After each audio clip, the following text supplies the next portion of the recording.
Olá pessoal, tudo bem com vocês? Aqui é o professor Roberto Barbosa com mais uma aula com o nono ano. Vamos lá, nono ano. Vamos falar sobre ginástica, planos e eixos? Vamos lá? Então, iniciando esta aula, nós falaremos um pouco do homem vitruviano de Da Vinci. Vocês conhecem, já ouviram falar do homem vitruviano? Então, lá em 1490, o artista Leonardo da Vinci, ele criou essa obra dele, que é chamada de Homem Vitruviano. Então, a partir desta obra, ele começaram-se estudos em relação às proporções corporais, em relação aos parâmetros de movimentos e possibilidades que o homem poderia ter. E com isso, a ginástica, ela veio também se alimentar disso com os movimentos ginásticos que ocorreram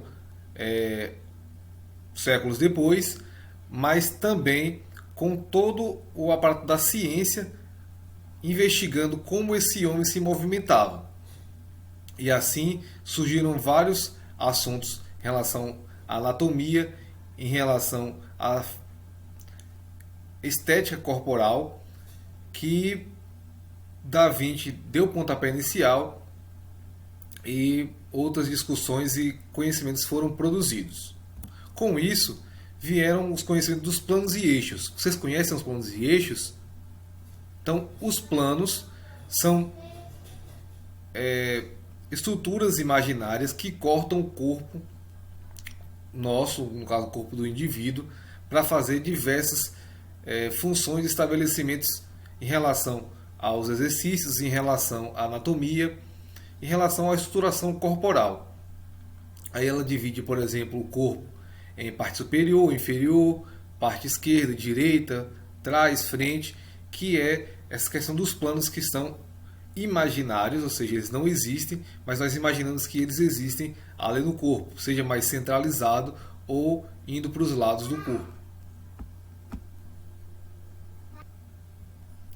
Assim também como os eixos, que são outras estruturas imaginárias, como se uma flecha traçasse o corpo em vários âmbitos, fazendo a possibilidade de movimentação do corpo, e isso atrelado aos planos. Então isso vai ser visualizado onde? Nas articulações, seja nos ombros, tornozelo, no quadril, nos punhos. Nessas articulações vai ser mais visível a ação dos eixos no nosso corpo. Aí, como por exemplo nós vemos nos bonecos. Então, por exemplo, no Max Steel aqui, ele tem movimentação articular no cotovelo, no punho, no ombro, no joelho. E isso, se formos tratar com semelhança com o corpo humano, seria a ação do eixo em relação ao plano, em relação ao plano que ele está e o eixo. Assim como também as bonecas Barbie que já vêm articuladas também, elas têm a possibilidade de movimento por esse motivo de ter esse eixo estruturado no seu corpo, seja no joelho, no cotovelo, nos ombros, nos punhos, nos pés, para fazer esses movimentos. Certo? Então, que planos são esses? Então nós temos o plano sagital, que é o plano que divide o corpo em direita e esquerda. Esse plano pode ser traçado na parte central do corpo, dividindo de lado direito e lado esquerdo de forma simétrica, ou, a depender da necessidade, pode ser puxado um pouco mais para o lado, um pouco mais para o outro. Lembrando que é um plano imaginário, ou seja, algo planificado, estruturado de forma imaginária. Já o plano frontal coronal, ele divide o corpo na parte da frente e parte de trás, ou seja, parte anterior e parte posterior do corpo. E o plano horizontal ou transverso é o que divide da parte superior da parte inferior do corpo. E isso, o plano é traçado atravessando o corpo, seja na parte central do corpo, mais para cima ou mais para baixo. Já os eixos, como falei, são como se fossem flechas imaginárias do nosso corpo. Então, o eixo anteroposterior ou o eixo sagital, ele vai traçar uma parte que vai da parte da frente até a parte de trás das costas, e esse eixo fica perpendicular ao plano frontal. Então, esse plano frontal, esses planos, eles são atrelados aos eixos. Então, no plano frontal vem o eixo sagital. Então, o plano frontal ele não divide a parte da frente da parte de trás, então fica perpendicular, ou seja, ele vem na lateral, ali como se fosse chegando próximo do cotovelo, próximo do ombro, próximo do joelho, na lateral dessas articulações que eu acabei falando, permitindo movimentos dessa forma. Assim como o eixo lateral ou transversal, ele vai ser perpendicular ao plano sagital. E nisso vai permitir movimentos, como falei, já de forma diferente. Se o plano está dividindo o lado direito e o lado esquerdo, é como se fosse entrar o eixo ali na parte do ombro, fazendo com que os movimentos fossem para frente e para trás.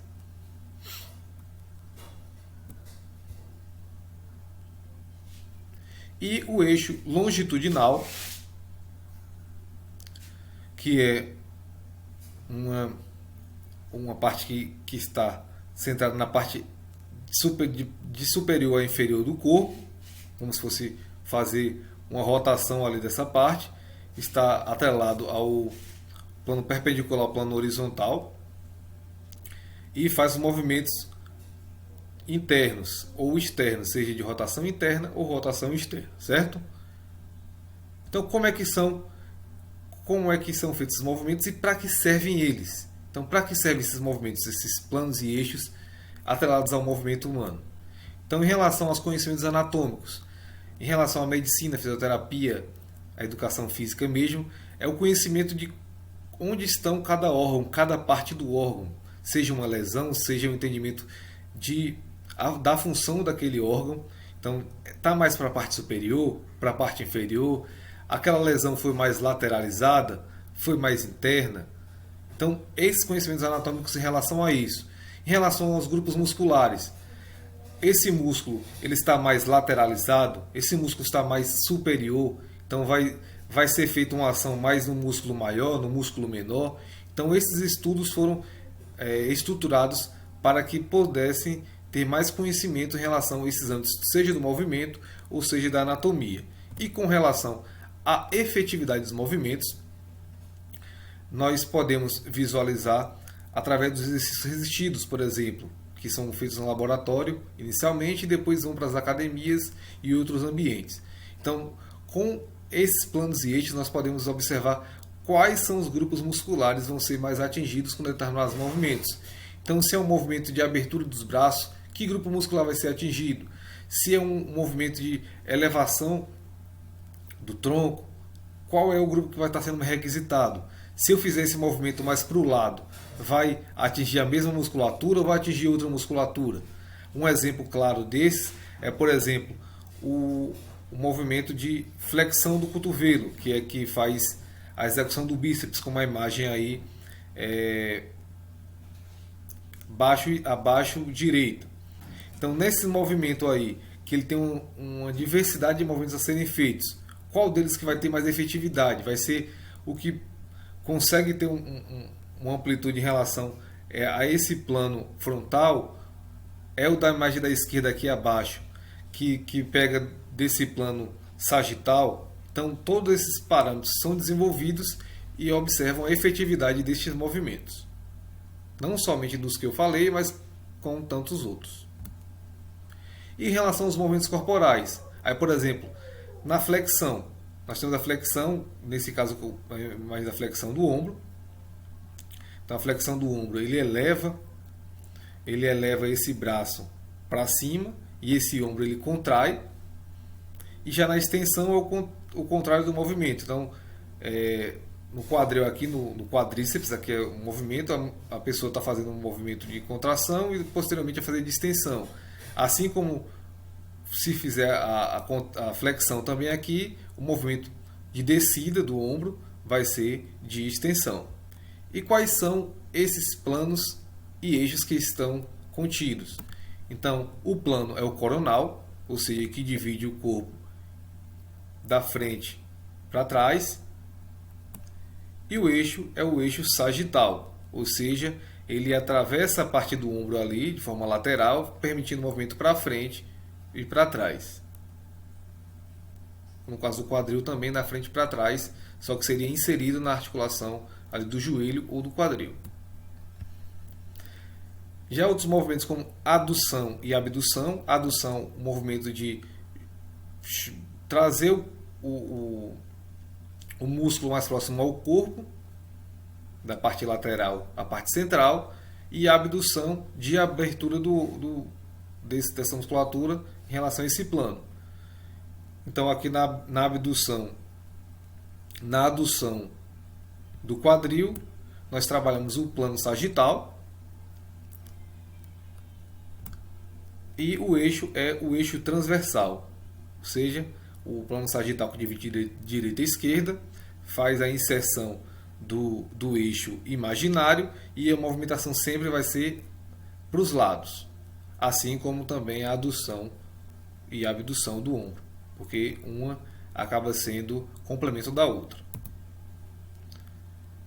Assim como também na rotação interna, esse movimento de puxar para dentro, e na rotação externa um movimento antagônico a ele, ou seja, um movimento contrário, faz com que isso ocorra no plano transverso, ou seja, aquele plano que divide a parte inferior da superior, com um eixo que vem do centro do corpo, por exemplo, até os pés, que é o eixo longitudinal, permitindo que tenha essa rotação interna e essa rotação externa, tá certo? Então é isso, pessoal. Muito obrigado a todos por estarem comigo até aqui. Nós falamos sobre esses planos e eixos que estão estruturados aí na ciência do movimento, e eu agradeço a vocês. Até a próxima aula do professor Roberto Barbosa, tá certo? Valeu, tchau, tchau!